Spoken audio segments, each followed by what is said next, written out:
Welcome back. I've got Andrew Crepshetti's on the line. Andrew, how are you? I'm doing really well. Thanks for having me, Michael, and nice to talk to you.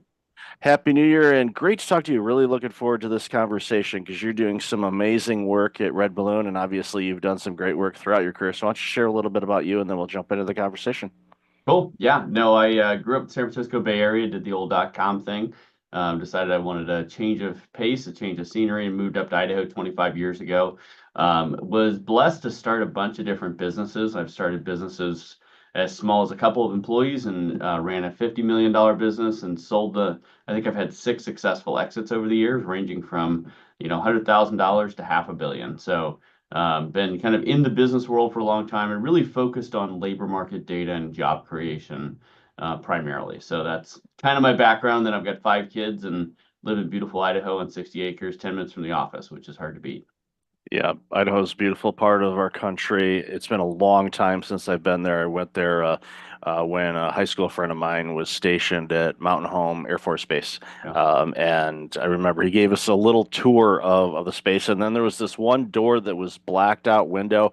And he goes, I can't, and he was a mechanic. He said, I can't show you what's in that room. And I believe, and he would never confirm long after he left, which is good for military personnel, but I'm Right. pretty sure it was one of the stealth things that we didn't know existed yet. So, Yeah. he got to play with all the cool toys. But That's amazing. That's really cool. yeah, Idaho is just a wonderful part of our country for sure. And the job market, and that's one of those top of mind subjects that Yeah. gets talked about monthly at least, because they'll say, okay, the jobs report will get reported, or you'll hear stories like we talked about in the pre-show where Wall Street Journal has had a couple articles in the past 2 weeks on the job market. One of them was about how for people that are unemployed, it's harder for them to find work. And I think back to not that long ago, during the pandemic, and a couple of years after it first happened, where organizations were having a really challenging time finding people, to now people are having a really challenging time finding things. And you've been in this space for quite a while, and what are some insights that you want to share for not only for candidates but for businesses as well? Because I think it's important for organizations to recognize that there's a better way to go about this and finding talent, and for talent to find organizations. So I'd love to hear your thoughts on that. Yeah, no, it's the labor market's I don't know. I've always found it fascinating. And at the end of the day, it's people, right? And I think a lot of people forget that when you read those reports by economists, like we created 264,000 jobs. Well, that means that 264,000 individuals now have a career that they're, pursuing, they're trying to do well at. Right. And it's very easy when you have very large numbers, particularly you look at the US labor market and economy, to forget those are people involved, right? But the reality is that a job is a very defining feature of your life. It's not the only defining feature, but it's one of the major defining features. When you meet someone new, you ask them, what do you do? And you're asking them what their job is, but that question betrays that a job is more than just a 9 to 5 hobby. It's a defining feature. It's how you bless customers. It's how you build a community. It's how you build an economy. It's how you take care of your family. And so I guess I always like to well, let's remember there's humans involved. It's not just big job numbers. And the labor market has changed quite a bit. If you look over the last 10 years, the JOLTS report, which is the jobs and labor turnover report, basically how many open jobs are in the economy. We used to have 3 to maybe 4 million open jobs, and these are job postings out in the economy that are not being filled right now or are being filled, but then new ones are backfilling them. So 3 to 4 million open jobs. We went through the COVID massive disruption to the labor market and then came out of that. And we actually started peaking out at over 10 million open jobs in the labor market. So you had this weird kind of dynamic that happened in the labor market, in the economy, where people were receiving, whether it was COVID checks or they were afraid to go back to work or whatever reason, they didn't want to jump back into the labor market after being displaced. I think a lot of them lost faith in the labor market. They lost faith in the businesses. They felt like they didn't have any loyalty with the businesses that were hiring them or used to employ them, and laid them off. So all of a sudden, the businesses were desperate to fill jobs. And I remember talking to a lot of businesses during that time period, and they really had to shift their mindset from, look, the labor market is not a vending machine. You can't just put in a quarter and get out a great employee.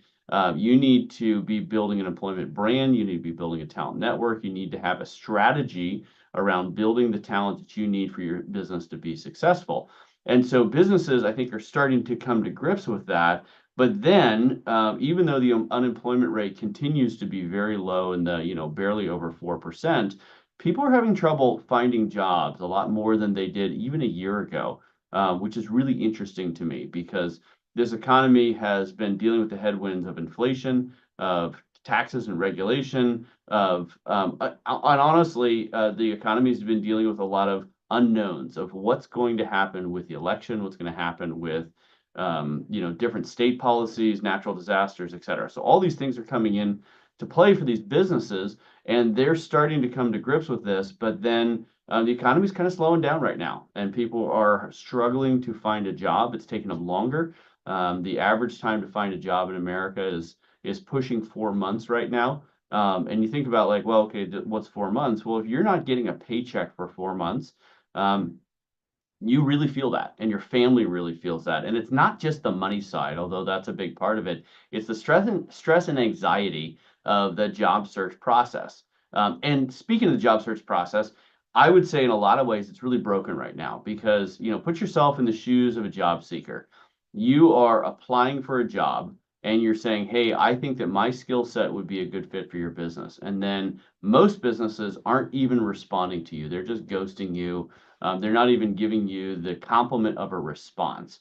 And those who do respond to you are saying, no, you're not a good fit because of a variety of factors. And you're not even given the opportunity to say, hey, wait, let me explain why I think I was a good fit for that job. On the business side, they're posting a job. If you're posting a job on Indeed or ZipRecruiter, one of the really big job boards, you might get thousands of responses from that job posting. Well, if you're a single recruiter at a small business, let's say under 500 employees, and you get 1,000 responses to a job posting, you can't give meaningful time of day to all 1,000 people who are applying. So you're trying to weed people out and not even respond to them because you don't have time for any interaction. So in my mind, the job market is very broken. And someone was telling me, they're like, well, it's not that big a deal. It's like a sales job, right? You're just selling yourself to these businesses. But I would argue that it's very different in that when you're selling a piece of software or a widget or whatever, you're selling something else and you're saying, hey, I think this is a good fit for you. And when you're rejected, they're rejecting the thing you're selling. But when you're trying to apply to a job, the thing they're rejecting is you, right? And so it's this very personal, painful process to actually look for a job. And so I know a lot of people who don't even want to jump in, and then they find out that they need to grind for 4 months, and it's not as easy as they thought it would be. So anyway, now I've painted this horrible picture of what the job market is today, but unfortunately that's a reality. And that's what people are dealing with. Businesses are overwhelmed with applicants who aren't a good fit, and applicants are ghosted or not given the time of day or given the opportunity to fight and say, no, I really could do this job. Give me a chance. And so all those factors are playing into a very difficult labor market right now. Yeah, and I've seen it, and yeah, we know, split time between San Diego and Toronto, completely different things, and the dynamic of the 51st state, I find quite entertaining, and that's a completely different subject for another day, because Yes, right. I'm a dual citizen, and I can vote and screw up two countries, and I take that very, very seriously. But the job markets are very similar, where in that it's very difficult for people to find opportunities. It's taking them longer. Yeah, There's the fake job posts and all of that, which is right, annoying. It's like, don't, if it doesn't exist, don't play. Come on. It's like you're right. wasting time by doing that. But, we're seeing in both markets, unfortunately, because if you don't get paid for several months, well, you have no revenue coming in, then that's problematic. And we've seen that with the amazing spike in demand for food bank services and homelessness and all of these things where for years, homeless, and I've worked in the sectors that, dealt with it, usually on average, 3 to 4% of the population will be homeless at any given time because of mental issues. Just they don't want to be around people. There's all kinds of different things. Well, now, those numbers in certain markets have been increasing, and it's not because these people are having mental health issues. It's like they can't find a job. That's right. Or and it's it's a situation where they go to apply, and even at a place that used to be a turnstile type of place, we'll pick on the fast food industry. It's like that's just a constant turnstile of teenagers, and that's how the system has been. You could argue that's broken as well, but Right. to the point where someone says, "Okay, I want to apply for that," and they'll look at you and they'll go, "Okay, you're in your mid 30s or early 40s," and they're like, "You're a flight risk. You're only taking this until you go. I don't want to bother with training you." So here's somebody that's willing, able to work, wants to work, and they're not even getting a sniff. And it gets to the point where people are like, you know what? Screw it. I'd rather sleep in a tent and deal with the food bank than have to navigate all that stuff. And what that does to society is it robs society of great people that could do great things for these companies, but they don't want to get into that nonsense of what the job search and job market has been. And I think that's, Right. one of the things that jumps out for me, and this is not a commercial by any stretch, of, the work that you're doing at Red Balloon. I get the emails, I see what the types of posts are and the jobs and all of that. And they're real posts. There's Right. real people behind it. They might be using ATS, but in the conversations that I've had, with other people that I've like, hey, go check them out. Like, yeah, I got a call from a real person, and they looked at it, and it was like, Right. wow, it's like Yes. the olden days when it's like, oh, people working with people. What a weird concept. But because it's frustrating. I've looked for work before, and I've been Yeah. on all sides of the fence. Either hiring people or being somebody looking for work as well, and it's it's a lot like buying a car. Now, some people love buying cars. I despise it. Yeah. Um, Most I, people don't. yeah, it's like no, it's like the haggling and negotiation. Some people are all in on that, and like I'm gonna get my best deal. Where I'm like, just set a price. I'll pick the vehicle that I can afford. I'll buy it. Make the Right. transaction easy. It doesn't have to be complicated. It's like here's the job. Do you have those skill sets? Yes. Okay. Let's talk about personality. Yeah. What's And culture important fit. to you. And, oh, Yeah. Those culture things. is a huge thing. And Yeah. Yeah. For and sure. I've shared this story before. I ran multi-site medical care clinics for several years, and I was looking for a receptionist, and I got 900 resumes, and I'm like, okay, how do I go about this? Well, I took the time to look at them, and it took time, but A I'm like, lot. I am going to look at these, and I got one, and it jumped out all over the others, and the doctors thought I was absolutely bonkers for doing this. But the receptionist that we hired had no medical experience. I turned down other people that had medical experience. She didn't have medical experience. So the doctors are like, "Are you out of your mind? Why are you hiring somebody that doesn't know the industry?" It's like, well, one day somebody hired me as the executive, and I wasn't in healthcare, so Right. work with me on this. The reason why I hired her, one was personality. She was outgoing, could handle everything. Secondly, she had worked in for a cell company's customer service retail. So she's dealing with people that are complaining that their iPhone costs too much or that plan isn't working or my this or that. So she anything that she's dealing with, unless she's trying to sell somebody on it, she's dealing with unhappy customers. I'm like, you're going to be dealing with unhappy, sick patients. They're going to be mean. They're going to say some Right. things that they shouldn't say. Are you okay with that? Yes, I've had this experience with that. So I hired her. So again, doctors were originally mad at her, and she was, and I definitely want to get your thoughts on this. She was commuting a long way to get to our clinic. Mm. She had like almost an hour each way commute, which is a long, for a receptionist role. That's a lot. So she'd been with us for a couple of years. The doctors long forgot about her skills, thought she was an all-star. I was, looking, in the trades and all that kind of stuff, and I saw one of our um, partner clinics, not necessarily a partner, but same kind of group, had an opening for a receptionist role and slash office management type of assistant thing. And that location was 20 minutes from where she lived. So I called the director at that clinic and I said, I got a person. I don't want to lose her, but she lives 20 minutes from you guys, and she's Right. absolutely amazing. Would you be willing to interview her? Yes. Yeah. So she went on the interview. She got offered the job. She was back and forth on. She did not want to leave us, but I said, okay, you're gaining at least 40 minutes a day. So Yep. multiply that. What would you do with that extra time? Um, Sleep in a little bit, get home earlier, do this, that. So long story short, she quit. Doctors are mad at me again how could you get rid of her? So it's gone from why did you hire her to why did you Yeah. let her leave? You gotta trust me, all right? Yeah, exactly. It's like, so I've seen everything. And I said, because I wanted what's best for her as an Right. individual. Right. Long story short, a couple years later, she was promoted to office manager, and now she's assisting running that clinic. So she Yep. went from working for a cell phone company as a customer service person to Yep. running a medical clinic office. Why? Yep. Because I believed that she could do the job. Well, and she Right. had the right character, she had the right work Oh, yeah. ethic, right? All those things, and you were able to see that. Whereas an ATS, I hate to pick on them because Red Balloon has an ATS, and I'll explain that in a minute. But there's yeah, so much can be missed in that process. And I think what you just explained, which I think is brilliant and wonderful, is hiring is a distinctly human thing.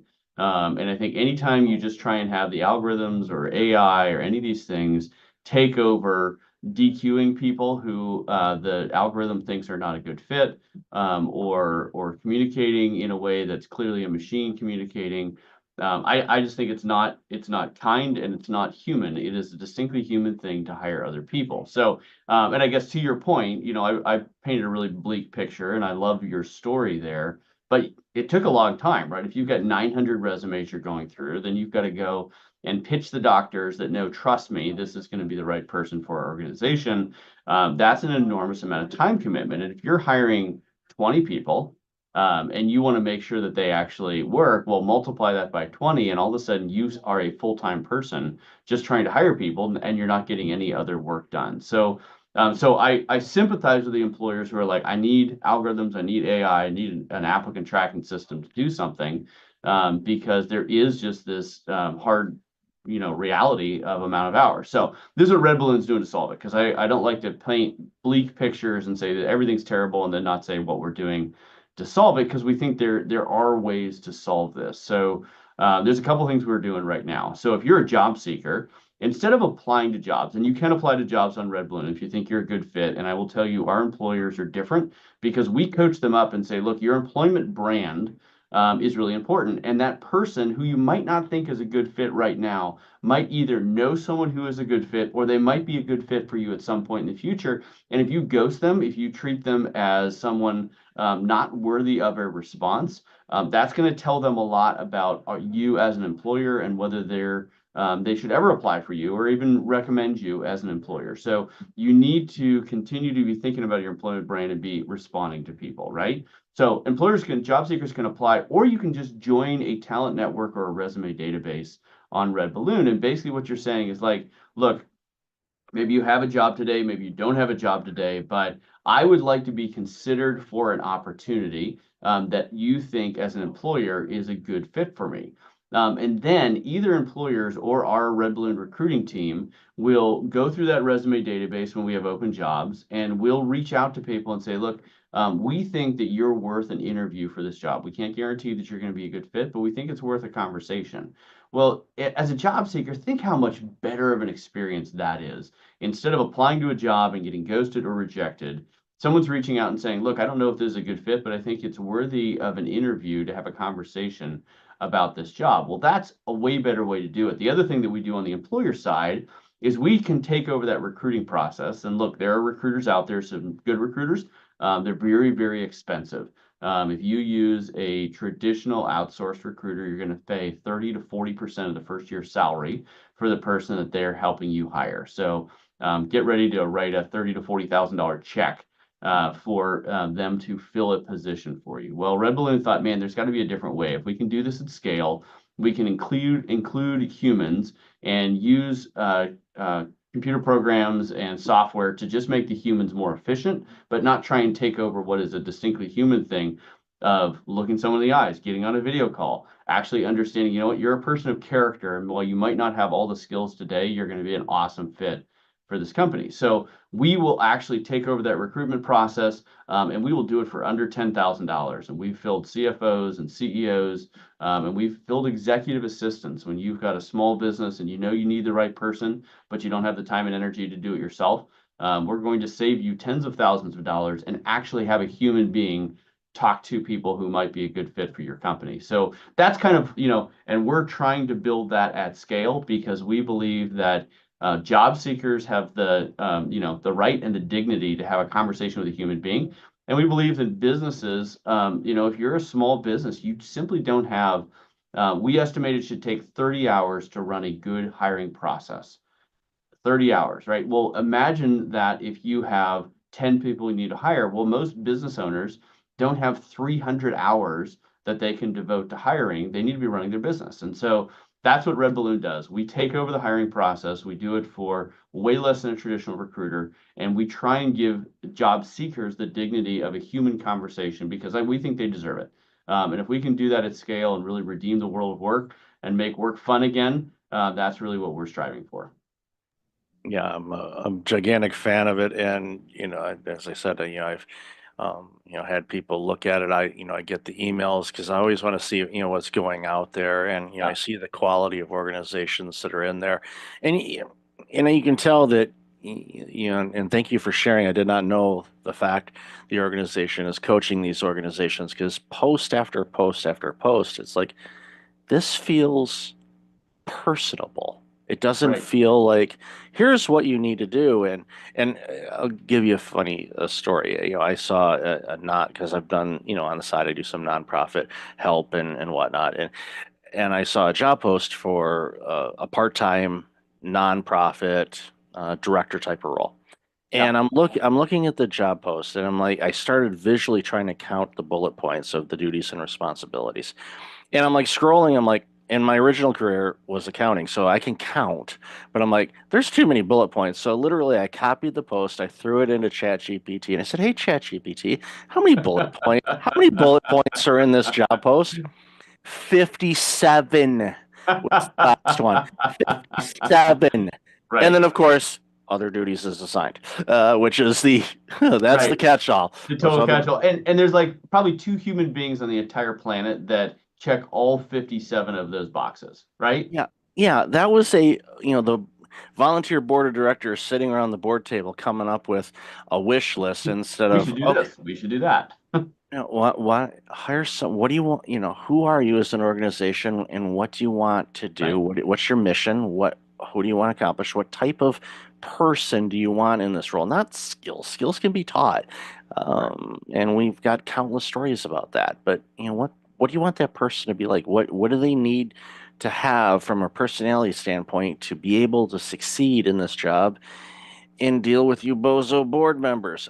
Did I say that out loud? I'm sorry. Yeah, that's right. We have Editor, not we have not mentioned names. We will protect the guilty. editor, don't remove that. Okay. That's right. But again, your organization is helping organizations return to the people business and the human business, and long overdue. And I celebrate, the work that you're doing and important work. And like you said, it's not easy out there, but organizations like you and your team will make it easier. So, That's love right. this conversation, Andrew. Where can people find out more about you and Red Balloon and everything else you're doing? Yeah, go to redballoon.work, not .com. That's where you'll find a party supply store. And we actually think work is a good thing. And so that's why we thought redballoon.work would be a good thing. And look, if you're an employer and you want to hire someone who's going to be a great culture fit, and you don't have the 30 plus hours that you need to devote to that whole process, but you don't want to spend $50,000, please reach out to redballoon.work. We believe that there's a better way to hire, and we've done this for many, many hundreds of employers. Also, if you're a job seeker and you find the job hunting prospect just discouraging, go ahead and fill out a profile on redballoon.work. You're now part of a database um, of job seekers who care about meritocracy and hard work. and showing up and providing value. And you never know, you might just get a tap on the shoulder and say, we have an opportunity that might be a good fit for you. And you don't have to go through all the pain and anguish of rejection while still being involved. There's obviously jobs you can apply to, would encourage you to do that. And then the last thing I'd say is if you want to follow me on LinkedIn, I try and have a daily post about how do you build culture, how do you hire well, how do you interview well in a job. And so have a hopefully good content out there, and that's where I put most of it. So follow me on LinkedIn, Andrew Crapuchettes. There are not a lot of people with that last name out there, so you're pretty safe to know that it's going to be this bald guy. And I'll definitely have all of that information in the show notes. So, Andrew, thank you for being you. Thank you for this awesome work, and really appreciate your time today. Thanks for having me. Everyone, have a great day.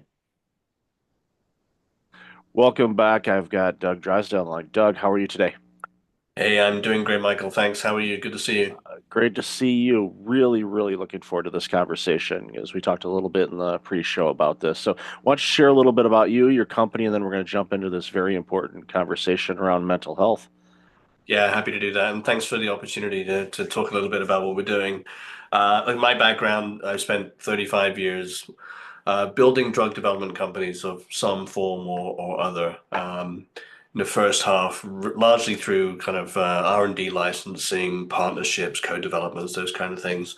And then later through larger transactions, lots of M&A. I've acquired 15, 17 companies, something like that.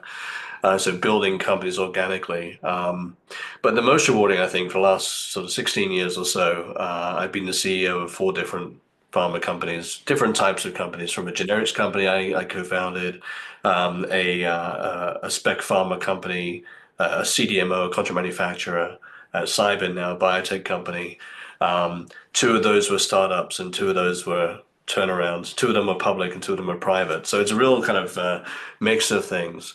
But definitely, I can say that the most rewarding has been the opportunity to grow teams and pull those teams together to deliver things like we're doing at Cybin. And I think that in all of my career in drug development, um, for the most part, it's inevitable that drug development is incremental. We make incremental steps. Science is incremental. We learn a little bit more. Each new product is a little bit better than the one before. But I think for the first time in my career with Cybin, we have something that has the potential to be a real paradigm shift, a massive leap forward, moving away from daily treatment of the signs and symptoms of, say, depression to a more of an interventional treatment that has the potential to rapidly fix depression, remove depressive symptoms. And after just a couple of doses, most patients are seeing benefits lasting at least a year so far in our studies. So a real paradigm shift in the treatment landscape, which is obviously kind of a once in a career type opportunity. Oh, absolutely. And as I shared with you during the pre-show, and I've shared this on interviews before. I don't know if I've mentioned it on my show though. I'll have to mention it. But I've dealt with burnout in my life and also clinical depression, and was on depression medication for about a year, and was able to successfully wean myself off of that through help with my physician and with therapy and whatnot. But that was a year of my life, and on average, you only get so many runs around the circle, and for me to have to deal with something like this over a year, and I know many people that suffer with depression. It's been a lifelong battle to see the results that you're seeing is I get excited about just thinking about it, because I know what depression did to me. I know what it does to people.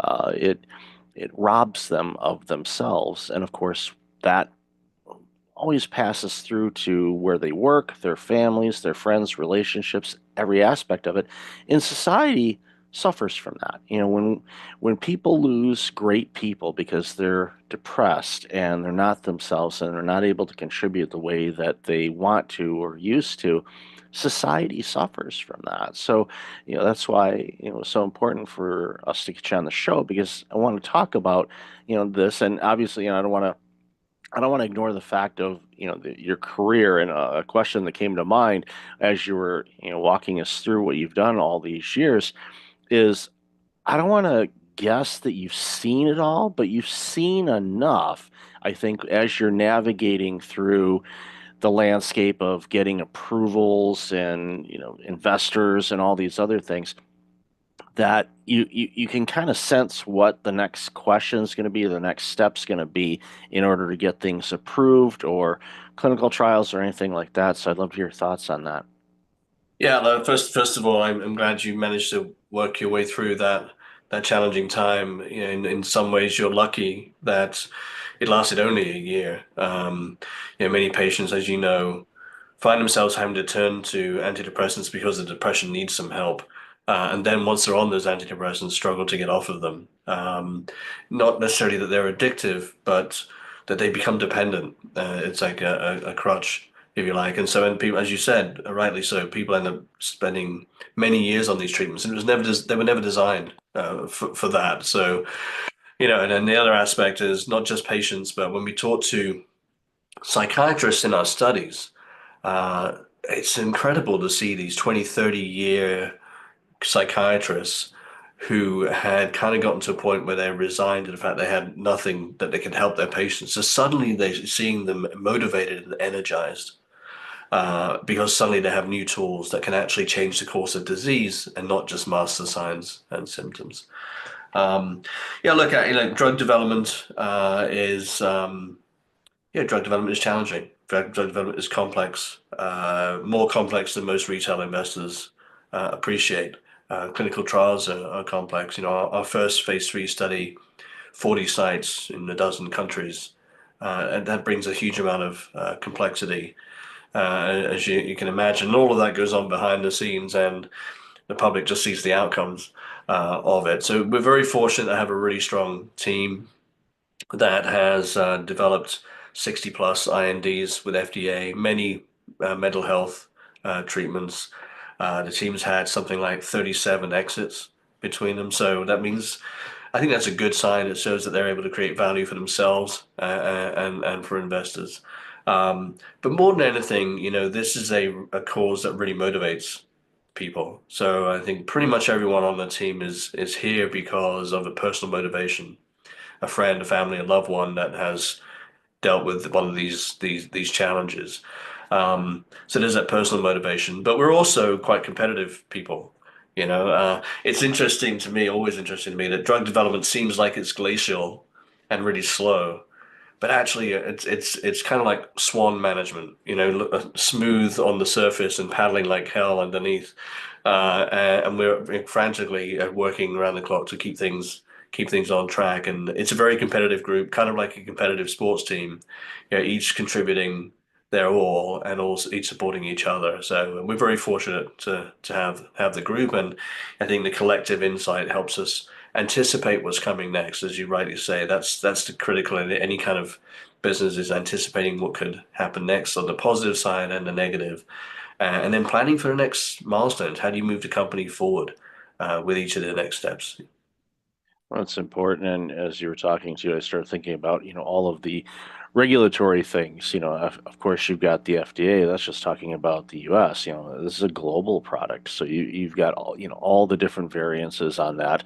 And even in the states, you've got 50 different states, and there's and licensing and testing and all these other things. It's it's a situation. It's like, we're just trying to create a treatment, but you end up spending more time on the administrative side of things. To your point, that the modern investor doesn't necessarily understand that. It's like, you're making this new drug or medicine to solve a problem. Okay, they just have, visions of labs and scientists. Like, no, well, the mountains and mountains of paperwork to submit that have to be reviewed, working with legal and navigating all of that and translation. And it's a big monster. But it's having said that, you're not letting that get in the way. You're like, okay, we know that's part of the game. We have to do that, but it's important for us to do that because, even what you said a moment ago about, psychiatrists who have been, basically there's a crease in their chair that they've been sitting in because they haven't had to move much because there's only so much that they could do. Now all of a sudden they're like, we've got this new tool that could actually help people really fast. And what that does, just thinking about this from a billing standpoint for a moment, for a doctor or a psychiatrist, the more people you can see, the more revenue that generates. So if you can build up your practice because you're able to help people and get them in and get them out, you're going to have more opportunities to do that. That's just one little side effect of it. I mean, that's not your primary goal for your organization, but that is a one of those positive side effects is Oh we're yeah. helping people. This treatment has the potential not just to help patients, but to help the entire mental health care system. Um, Depressed patients are quite a high touch, 6 or 9 visits a year to their physician. As you'd expect, they're often trying to tweak the dose of the medication, or maybe they're switching to a different one because they can't tolerate the previous one, or they're dealing with side effects like insomnia and they want something for that. Um, or, they're more likely to have increased blood pressure, more likely to have diabetes, for example. So there's lots of comorbidities and lots of system interaction. Um, the other aspect is that we have a pretty limited number of psychiatrists in the US and in pretty much everywhere, actually.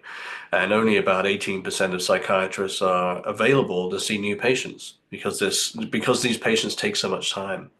Um, and an average wait time for a new visit is something like 40 to 70 days, depending whether you want a virtual visit or an in-person one. So when you think about what we're trying to develop here is an opportunity to dose patients once or twice and then keep them out of the system for at least a year so far, we're seeing in the data. That means no going back for dose adjustments because patients aren't taking any daily meds. No going back for side effect tolerance because they're not taking daily meds. No going back for comorbidities because they're not taking daily meds. And so keeping them out of the system frees up all these other resources for new patients. I mean, even in the interventional psychiatry space, where we see treatments like ECT, TMS, esketamine, Spravato, in these interventional psychiatry centers, those are high frequency treatments. Esketamine dosed 26 times a year, so patients are coming in every 2 weeks. That's pretty tough on these centers that have very limited space. So if we can reduce 26 visits to two, these sites can see a lot more patients. We can deal with the problem a lot more efficiently.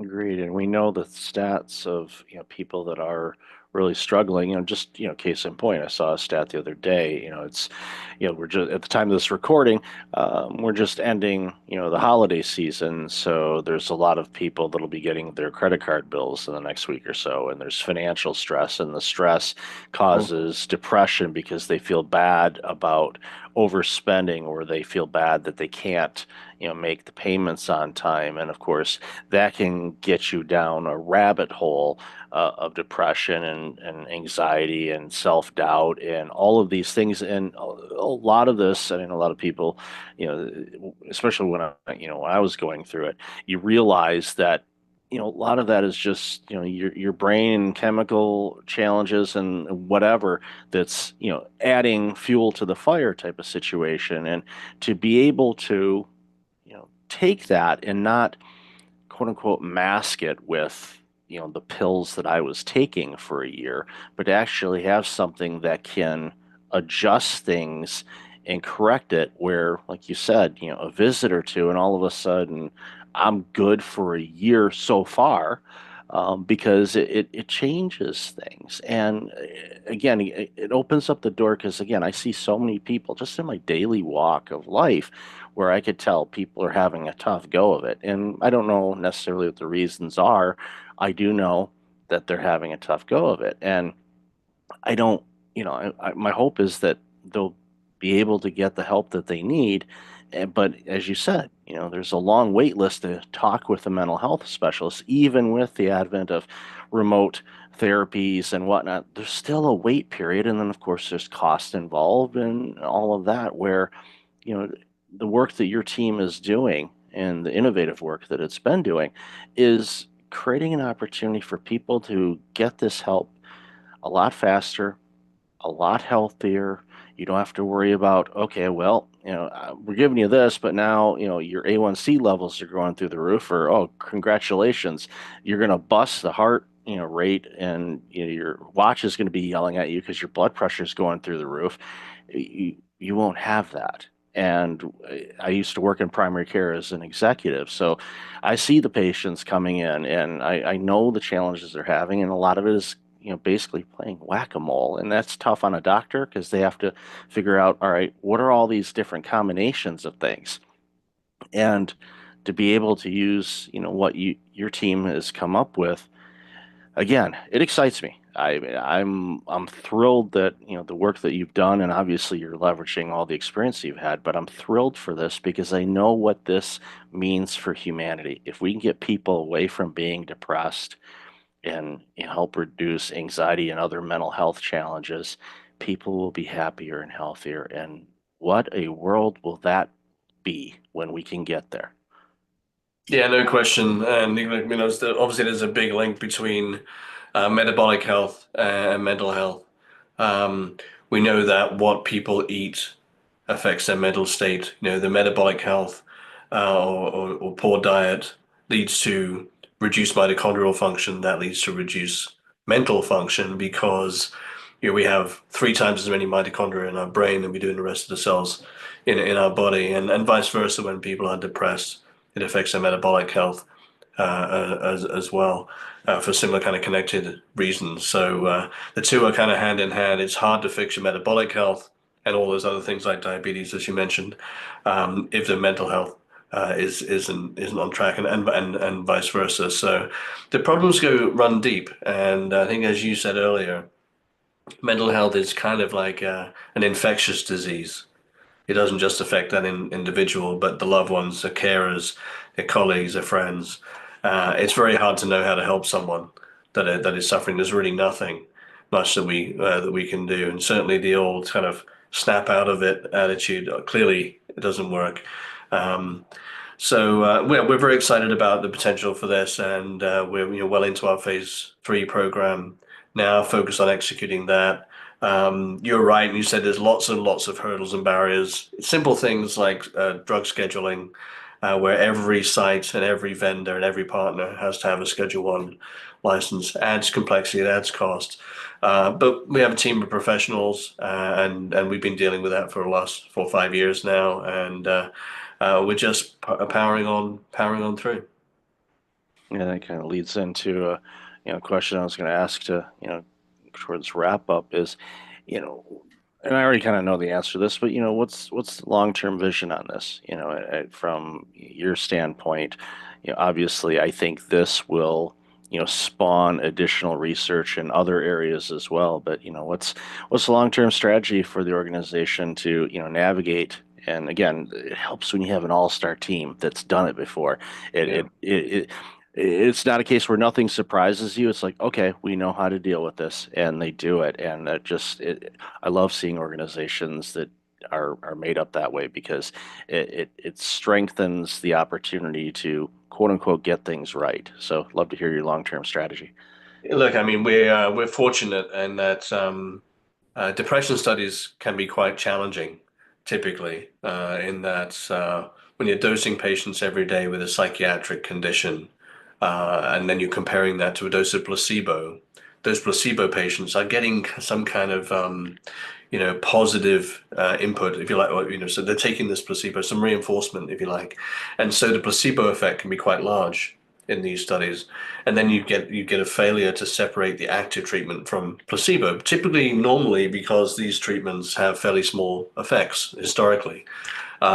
We've got two things working in our favor here. One is we're seeing much, much larger effects, 8 to 10 times larger than with traditional standard of care, and we're not dosing every day in our studies, nor with placebo. So the separation risk is gone. We've seen just tremendous results in phase 2, 70+% remission rate, sorry, at 12 months, 100% response rate at 12 months after 2 doses. So going into phase 3, we've removed a lot of the risk. So now it's all about execution. When we think about the long term, this is just the beginning of a platform.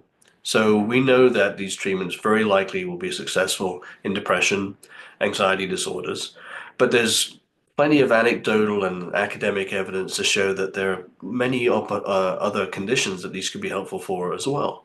Bipolar disorder, OCD, postpartum depression, cluster headache, migraine, neuropathic pain, substance use, opioid use, alcohol use. I mean, these are conditions that collectively affect in the US alone maybe a couple of 100 million people.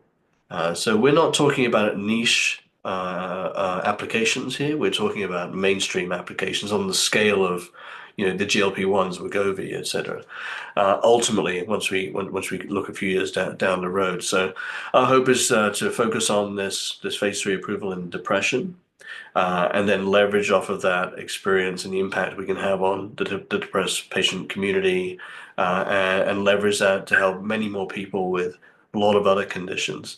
And really try to change the mindset to move away from daily chronic dosing of pills every day to something that's more interventional. You mentioned whack-a-mole. I think that's exactly right. It doesn't matter what condition you're treating, if it's depression or a cardiovascular disease or whatever. As soon as patients start getting polypharmacy, multiple pills, then it's about, okay, well, this one's causing this side effect, this one's interacting with this one's causing another side effect, and you're adding in more treatment.